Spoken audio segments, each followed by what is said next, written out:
¿Qué dirían ustedes si les dijéramos que es posible inducir a las células para que produzcan muchas proteínas útiles en medicina, tales como insulina, hormona de crecimiento o interferón?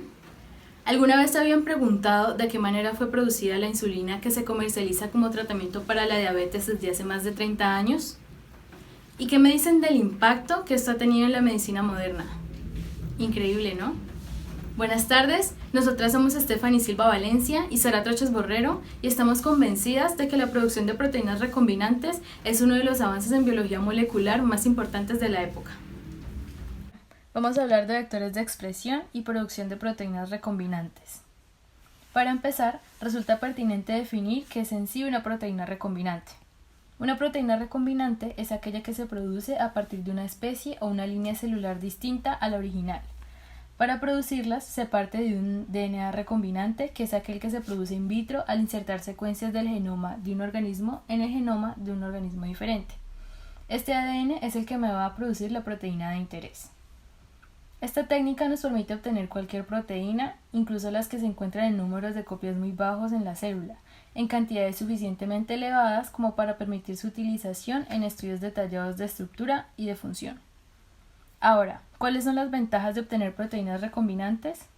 En primer lugar, se obtienen proteínas humanas en organismos fácilmente cultivables, por lo que se obtienen grandes cantidades del producto en una forma más sencilla y reproducible. En segundo lugar, se generan productos libres de patógenos y otros riesgos potenciales, pues los biofármacos obtenidos a partir de proteínas recombinantes tienen mayor acción terapéutica y menos reacciones secundarias, al ser prácticamente homólogas a las producidas por el propio organismo. Y por último, pueden producirse proteínas que no existen en la naturaleza, como lo son los anticuerpos de cadena simple, útiles en el diagnóstico y tratamiento de algunas enfermedades. ¿Qué necesito para obtener proteínas recombinantes? Primero, necesito un gen de interés, el cual contiene la secuencia que codifica para mi proteína de interés, y es aquel que voy a introducir en mi vector de expresión. Segundo, necesito un vector de expresión, el cual es una molécula de ADN bicatenario que tiene la capacidad de albergar ADN exógeno y tiene como finalidad producir un transcrito de ARN o la proteína producto de este transcrito. Estos vectores de expresión pueden ser plásmidos o bacteriófagos. Los plásmidos son moléculas de DNA circular que se replican independientemente del cromosoma bacteriano, mientras que los bacteriófagos son virus que infectan bacterias y usan su maquinaria para, de la misma forma que los plásmidos, replicarse en forma independiente. Y tercero, necesito una célula hospedadora, en la cual vamos a introducir estos vectores de expresión, de manera que el gen más el vector me van a producir un constructo, que es el que se va a introducir en la célula hospedadora. ¿Qué factores son importantes en la producción de proteínas recombinantes? Entre estos vamos a tener los factores genéticos, las estrategias de clonaje, la conservación de cepas y los factores fisiológicos. Vamos a empezar con los factores genéticos. En los factores genéticos tenemos el número de copias del vector de expresión, ya que la síntesis proteica aumenta linealmente con el número de copias del vector. Tenemos también las características del gen, debido a que hay genes que codifican codones que son difícilmente traducidos por la célula hospedadora porque no los entiende y esto produce un corrimiento en el marco de lectura o una parada en la traducción. También tenemos la estabilidad del ARN mensajero, ya que en el caso de las bacterias, la estabilidad de este ARN es muy baja, pues tiende a degradarse muy rápido, por lo que su tiempo de vida media es muy corto y puede haber presencia de estructuras secundarias en el ARNM que pueden afectar el inicio de la transcripción y de la traducción al bloquear la unión de la ARN polimerasa al promotor o de las subunidades ribosómicas al sitio de inicio de la traducción. También tenemos que tener en cuenta el tipo de promotor, que es importante ya que los promotores inducibles permiten obtener hasta 30% del total de la proteína de la célula hospedadora como proteína recombinante. Algunos de los promotores más utilizados son el promotor triptófano, el promotor LAC y el promotor TAC. Y por último, tenemos la cepa hospedadora, ya que ésta tiene que tener un genoma lo suficientemente estudiado y tener determinadas propiedades como mantener el plásmido el tiempo necesario y poder cultivarse de forma óptima. También vamos a tener que tener en cuenta las estrategias de clonaje, debido a que hoy en día pueden modificarse los vectores de clonación para aumentar los niveles de expresión de proteínas o pueden inducirse genes que permitan purificar a la proteína de una forma más fácil. También tenemos la conservación de cepas, ya que una vez tenemos la cepa con la proteína recombinante hay que saber conservarla para su correcto almacenaje. Para esto, con el fin de lograr la estabilidad de mis muestras, existen los denominados bancos de células, los cuales son, primero, el banco de células primaria, que es una suspensión homogénea de células iniciales ya transformadas por el vector de expresión, que son almacenadas en envases individuales y en condiciones que garanticen su estabilidad genética. Y segundo, tenemos el banco de células de trabajo, que se prepara a partir del banco de células primario bajo condiciones definidas de cultivo. Estas células se utilizan directamente en el proceso productivo. Y por último, tenemos que tener en cuenta los factores fisiológicos, los cuales son la composición del medio, la temperatura y el pH, la velocidad específica de crecimiento, el efecto de la concentración de sustrato y las estrategias de la purificación, que dependerán de si la proteína se produjo dentro de la célula de manera soluble o insoluble o de si la proteína se produjo fuera de la célula. El proceso de producción de proteínas recombinantes se puede dividir principalmente en dos fases. Una primera fase conocida como upstream y una segunda fase que conocemos como downstream. La primera fase abarca prácticamente lo que es el diseño del sistema de expresión, comenzando con cortar el ADN de sitios específicos del gen que me expresa la proteína de interés y seleccionando un vector de clonación. A ambos, tanto ADN como vector, los voy a intervenir o tratar con enzimas de restricción antes de ligarlos. Es decir, voy a ligar al ADN el fragmento que ya conseguí con lo que es el vector de clonación que seleccioné. Así es que formo un vector o ADN recombinante.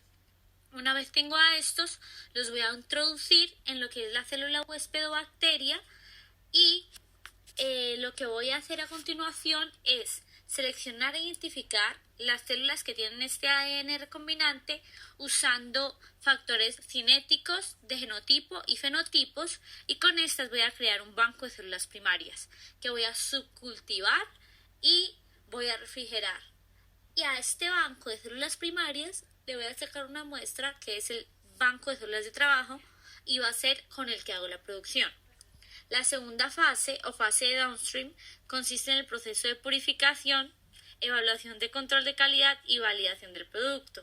Este envuelve lo que son 3 etapas. Una ruptura celular, puesto que las proteínas pueden tener más de los cuerpos de inclusión que necesitamos, y entonces yo al hacer ruptura celular disminuyo cantidades de ADN, ARN y chaperonas. Después hago una separación de bacterias y una eliminación de endotoxinas porque la proteína necesita un nivel muy bajo tanto de bacterias como de endotoxinas. Como un ejemplo de lo que explicamos anteriormente, tenemos la producción de insulina mediante un sistema de proteínas recombinantes.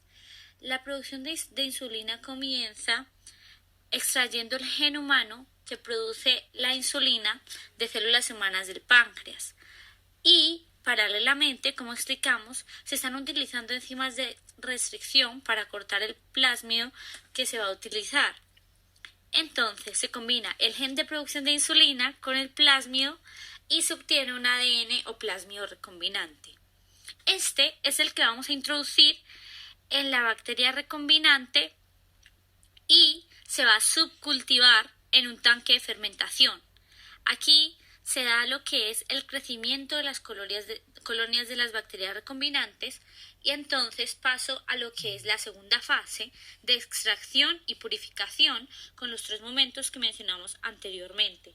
Así es que obtengo la insulina humana para el tratamiento de personas principalmente con diabetes. Los beneficios y aportes para la medicina por parte de lo que es el sistema de producción de proteínas recombinantes son unos que parecen muy coherentes y además son muy fácilmente inferibles. Y es que con estas proteínas obtenidas podemos tratar diversas enfermedades que sean de índole crónicas o que sean deficiencias hereditarias. Además, esto es como una gran clave para lo que son las industrias farmacéuticas, puesto que sabemos que estamos produciendo prácticamente proteínas que se venden también como medicamentos a partir de unas células más naturales, menos costosas, entre otras.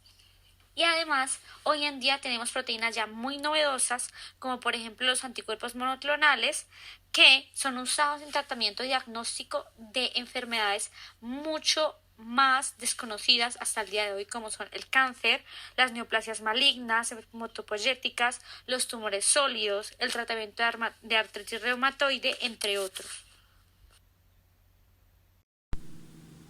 En conclusión, y teniendo en cuenta que, en primer lugar, la producción de proteínas recombinantes me arroja la suficiente cantidad de estas proteínas para poder trabajar con ellas y estudiarlas, a pesar de que el organismo del cual las extraiga tenga pocas de estas células, que además el cultivo es fácil y de bajos costos y que por último las usamos para tratar enfermedades genéticas y herencia, y además esas enfermedades que tienen un diagnóstico más difícil o tratamiento como el cáncer, nosotras estamos convencidas de que la producción de proteínas recombinantes es uno de los descubrimientos más importantes de la biología molecular.